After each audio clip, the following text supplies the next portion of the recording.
Shalom Bapak Ibu Saudara yang dikasihi Tuhan Yesus. Puji Tuhan kita dapat berkumpul lagi untuk beribadah dan mendengarkan kebenaran firman Tuhan. Tema firman Tuhan yang akan saya bawakan saat ini adalah prioritas hidup orang percaya atau prioritas hidup orang Kristen yang akan terambil dari perikop Yosua 22 ayat 1 sampai dengan ayat yang ke-8. Bapak Ibu Saudara yang dikasihi Tuhan, saya akan berfokus di ayat yang kelima, tetapi Bapak Ibu Saudara bisa membaca sendiri nanti di perikop yang lengkap, ya, ayat 1 sampai dengan yang ke-8. Saya akan bacakan ayat yang kelima. Hanya lakukanlah dengan sangat setia perintah dan hukum yang diperintahkan kepadamu oleh Musa hamba Tuhan itu, yakni mengasihi Tuhan Allahmu, hidup menurut segala jalan yang ditunjukkannya, tetap mengikuti perintahnya, berpaut padanya dan berbakti kepadanya dengan segenap hatimu dan dengan segenap jiwamu. Bapak Ibu Saudara yang dikasihi Tuhan, bangsa Indonesia dalam 10 bulan terakhir ini menghadapi situasi yang sulit, yaitu masalah kesehatan, di mana terjadi wabah pandemi COVID-19 atau wabah corona. Nah, ini berdampak juga pada bidang ekonomi. Ketika keputusan PSBB diambil, ekonomi di bangsa ini merosot, perekonomian di masyarakat merosot. Banyak orang yang mengeluh kondisi ekonominya juga menurun. Nah, tetapi pada saat ini, pada hari-hari yang terakhir ini, perlahan-lahan kondisinya mulai membaik. Tetapi tetap harus waspada. Kenapa? Karena kelalaian akan mengakibatkan masalah baru. Nah, karena kita sudah dihimbau untuk membiasakan kebiasaan baru. Mencuci tangan, menjaga jarak, memakai masker.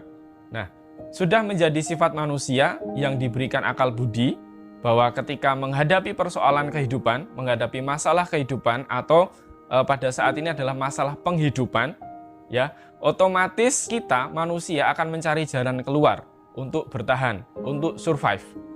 Pada awal masa pandemi, bahkan bisa dikatakan sampai hari ini, masyarakat kita menghadapi masalah yang sama, yaitu terkait dengan kebutuhan ekonomi yang menopang kebutuhan dasar manusia, yaitu pangan, sandang, papan.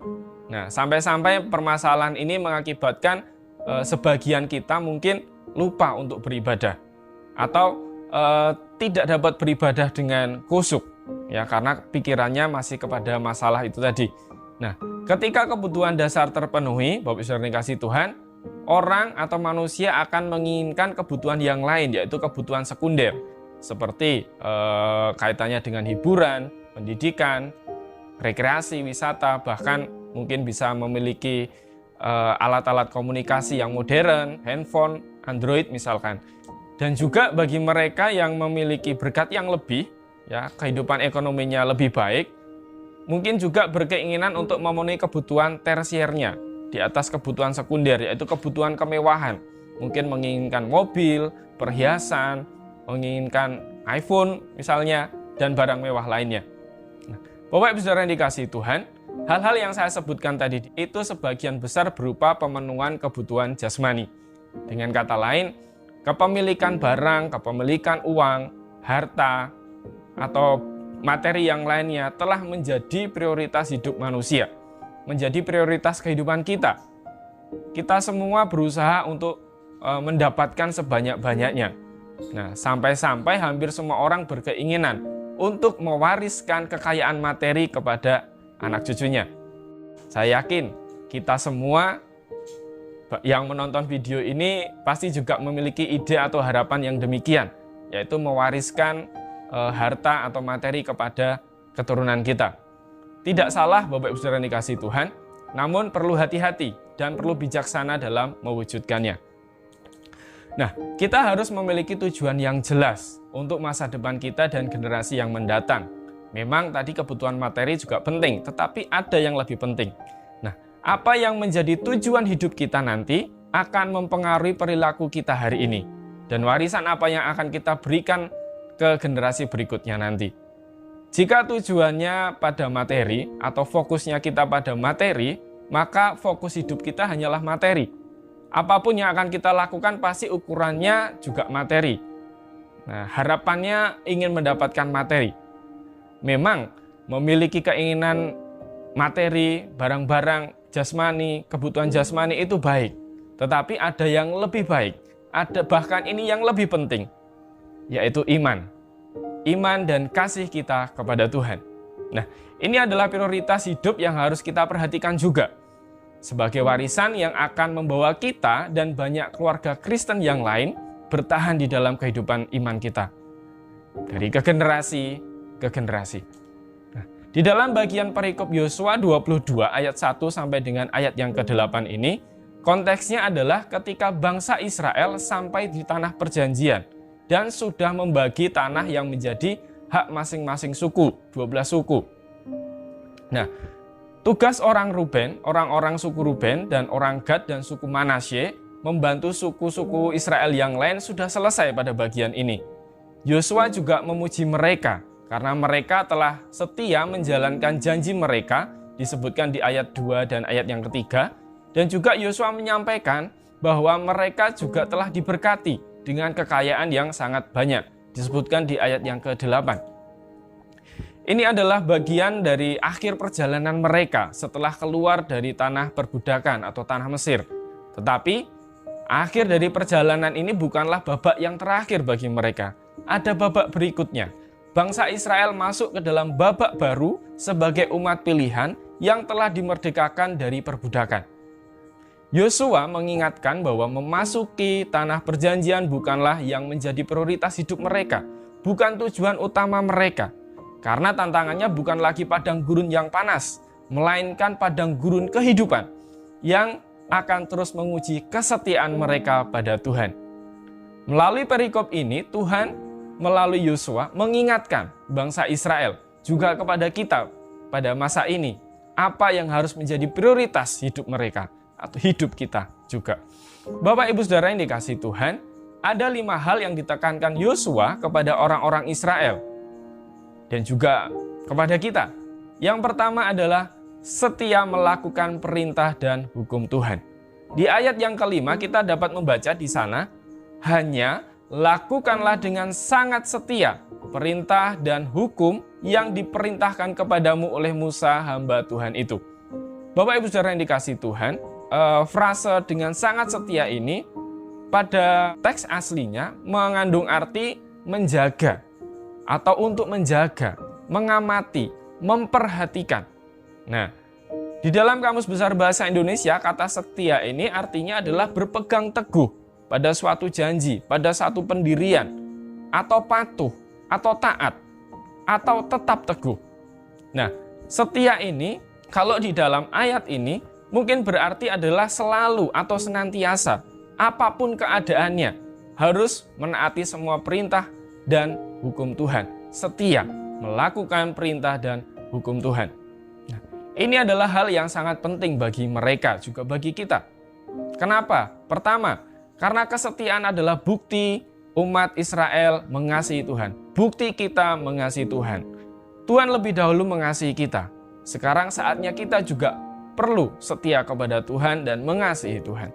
Yang kedua, karena kesetiaan adalah salah satu bentuk syukur kepada Tuhan. Rasa syukur dalam hal ini adalah ibarat balas budi kita kepada Tuhan. Tetapi tidak cukup.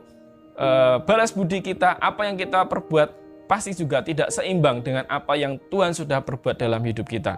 Tetapi yang penting di sini Bapak Saudara yang dikasihi Tuhan, kesetiaan kita harus menjadi bentuk rasa syukur kita kepada Tuhan. Nah, alasan yang ketiga kenapa ini sangat penting adalah karena kesetiaan membawa kita kepada relasi yang semakin intim dengan Tuhan. Kesetiaan akan membawa kepada ketaatan atau nurut, ya. Nah, Bapak Ibu Saudara yang dikasihi Tuhan, hal yang pertama yang perlu kita perhatikan adalah setia. Sekarang yang kedua. Yang kedua adalah mengasihi Tuhan dan mau mengikutinya. Di ayat yang kelima di sana juga dikatakan, yakni mengasihi Tuhan Allahmu. Kata mengasihi artinya di sini adalah mencintai atau menyukai. Jadi memiliki rasa cinta atau ketertarikan yang mengandung kesetiaan kepada Tuhan. Jadi rasa cintanya, rasa sukanya itu karena tertarik kepada Tuhan. Nah, tidak hanya sekedar tertarik Bapak Ibu Saudara yang dikasihi Tuhan, tetapi juga mau setia mengikuti Tuhan. Yosua mengingatkan mereka untuk mengasihi Tuhan. mengasihi dengan menggantungkan harapannya kepada Tuhan saja, memiliki iman yang kuat kepada Tuhan, keyakinan bahwa Tuhan adalah pilihan yang tepat. Nah, sama seperti seorang anak yang mengasihi orang tuanya, bukan hanya karena ada ikatan keluarga, ikatan pertalian darah, melainkan karena ada keyakinan, karena ada kepercayaan di dalam diri anak bahwa orang tuanya pasti akan memberikan yang terbaik kepadanya. Rasa aman, rasa kenyamanan, kecukupan, dan sebagainya. Kita lihat atau kita ingat kisah perempuan yang mengalami pendarahan 12 tahun. Di dalam kisah itu Tuhan Yesus memberi bukan karena diminta atau karena memberikannya kepada perempuan itu, tetapi karena perempuan itu tertarik dan yakin dengan imannya bahwa ia akan mendapat mukjizat jika ia sanggup menjamah atau menjangkau jubah-jubahnya Yesus. Di Markus 5 ayat yang ke-30 di sana tertulis bahwa ada tenaga yang keluar dari dirinya. Ada tenaga yang keluar sendiri, Bapak Ibu saudara yang dikasihi Tuhan. Tentu perempuan ini sudah sekian lama berusaha di dalam doanya memohon kepada Tuhan untuk diberikan kesembuhan, diberikan mukjizat. Dan ketika kasih itu datang, Tuhan Yesus datang, perempuan itu mendapat upahnya. Dia mendapat balasannya karena kesetiaannya, dia mendapat mukjizat. Karena ketertarikannya kepada Tuhan, dia mendapat mukjizat. Kemudian yang ketiga yang perlu kita perhatikan adalah taat kepada Tuhan. Nah, di ayat yang kelima, masih di ayat yang kelima, Bapak Ibu saudara yang dikasihi Tuhan, di sana tertulis hidup menurut segala jalan yang ditunjukkannya, tetap mengikuti perintahnya. Nah, kata hidup ini juga berarti berjalan, masuk di dalam jalannya Tuhan. Yosua mengingatkan mereka untuk taat sepenuhnya kepada Tuhan, yaitu masuk, yaitu berjalan sepenuhnya ke dalam jalan yang sudah dipilihkan Tuhan. Bapak Ibu saudara yang dikasihi Tuhan, manusia seringkali memilih mengikuti jalannya sendiri, yang dirasanya paling enak, yang dirasanya paling baik baginya. Padahal manusia memiliki banyak kelemahan, tak terkecuali ketika menentukan jalannya sendiri. Pasti akan dipengaruhi emosi. Nah, jalan yang dipilih Tuhan itu pasti lebih baik daripada jalan yang kita pilih sendiri. Perlu kita ingat Bapak Ibu saudara yang dikasihi Tuhan, tadi dikatakan bahwa kasih itu ada kaitannya dengan kesetiaan. Kasih dan kesetiaan ini merupakan hal yang tidak terpisah. Seperti kepingan mata uang logam. Ada kasih, harus ada kesetiaan. Jikalau orang mengaku mengasihi, dia harus setia. Kalau dia tidak setia, berarti dia tidak mengasihi. Ya. Orang yang setia pasti orang yang mengasihi. Kasih dan kesetiaan kepada Tuhan diwujudkan dengan ketaatan kepada Tuhan. Ketika kita memutuskan mengasihi Tuhan, maka kita juga harus taat pada Tuhan dan melakukan perintah Tuhan. Tentunya tanpa paksaan juga, harus dengan tulus melakukan perintah Tuhan. Bapak Ibu saudara yang dikasihi Tuhan, kemudian hal yang keempat yang perlu diperhatikan oleh orang Israel dan juga oleh kita yang menjadi prioritas di dalam hidup kita adalah berpaut hanya kepada Tuhan. Di ayat yang kelima disebutkan di sana bahwa berpaut padanya. Nah, ada kata-kata berpaut di sana. Berpaut itu artinya melekat atau bersatu atau tetap dekat. Nah, Yosua berpesan agar mereka tetap melekat dan bersatu dan tetap dekat dengan Tuhan. Seperti yang sudah kita singgung minggu yang lalu, bahwa bangsa Israel itu adalah bangsa yang pada saat itu baru keluar dari Mesir. Bangsa yang masih suka mengeluh, yang masih belum kuat imannya. Nah, penting bagi Yosua untuk menyampaikan ini, untuk mengatakan kepada mereka bahwa mereka harus berpaut. Karena ada kecenderungan ketika mereka nanti menghadapi masalah, pasti akan lekas meninggalkan Tuhan. Pesan Yosua ini sangat penting bagi mereka agar mereka tetap berpaut pada Tuhan, apapun yang terjadi. Nah, di dalam Kamus Besar Bahasa Indonesia, berpaut ini artinya adalah terikat erat-erat, melekat, melilit erat-erat, atau berpegang kuat-kuat. Itu sebabnya penting bagi kita untuk berpaut kepada Tuhan. bukan menyandarkan kehidupan kita pada hal-hal yang duniawi, hal-hal yang bersifat materi. Kita berpegang teguh, melekat dan menggantungkan hidup kita hanya kepada Tuhan. Godaan hidup manusia yang kita alami biasanya berkaitan dengan apa yang dirasakan oleh tubuh kita, dirasakan oleh jasmani kita. Entah itu pengetahuan, entah itu kecerdasan, kepintaran, harta kekayaan, jabatan, pekerjaan, dan lain sebagainya. Dan tanpa sadar, hal-hal itu tadi seringkali menjadi atau membuat kita bergantung padanya. Membuat kita bergantung kepada hal-hal tersebut. Dan tanpa sadar, hal-hal tersebut seringkali menjadi tempat untuk kita menyandarkan kehidupan kita. Kita jadi merasa kalau kita tidak mempunyai uang yang cukup, hidup kita akan susah. Kalau kita tidak memiliki ini itu, hidup kita akan susah. Manusia tergoda dengan hal-hal yang seperti itu.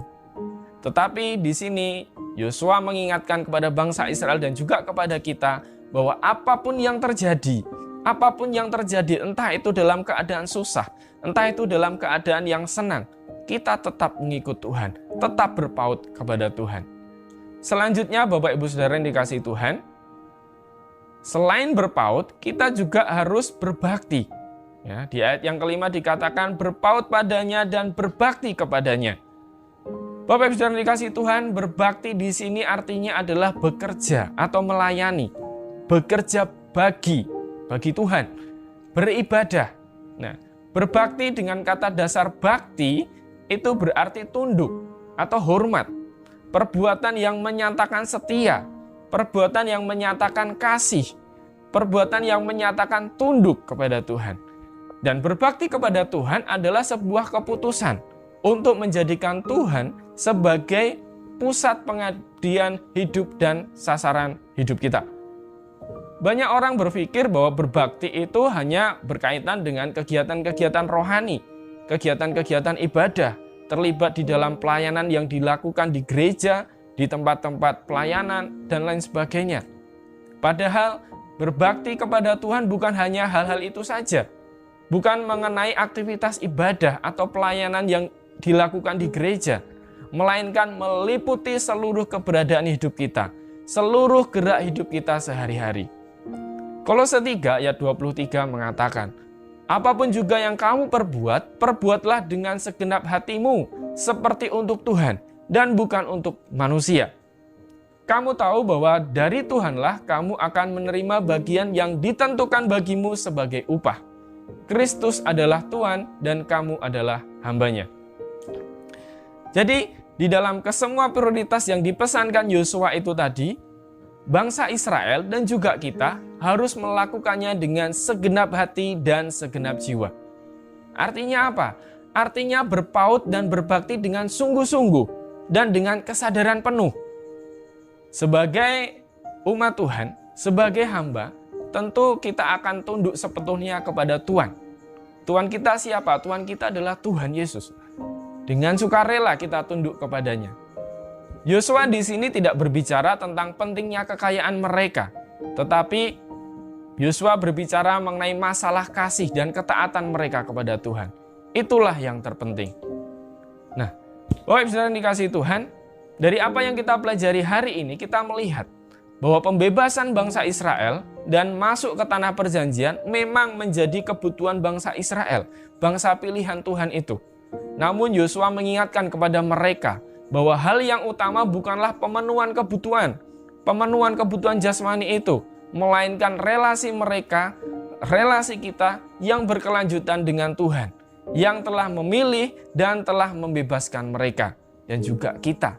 Memilih kita, membebaskan kita, dan telah memerdekakan kita dari dosa. Memiliki materi memang penting. Mewariskannya kepada anak cucu kita juga itu hal yang baik. Namun, iman yang berpaut kepada Tuhan dan hidup yang berkenan di hadapan Tuhan adalah hal yang lebih penting, yang harus kita prioritaskan di dalam hidup kita.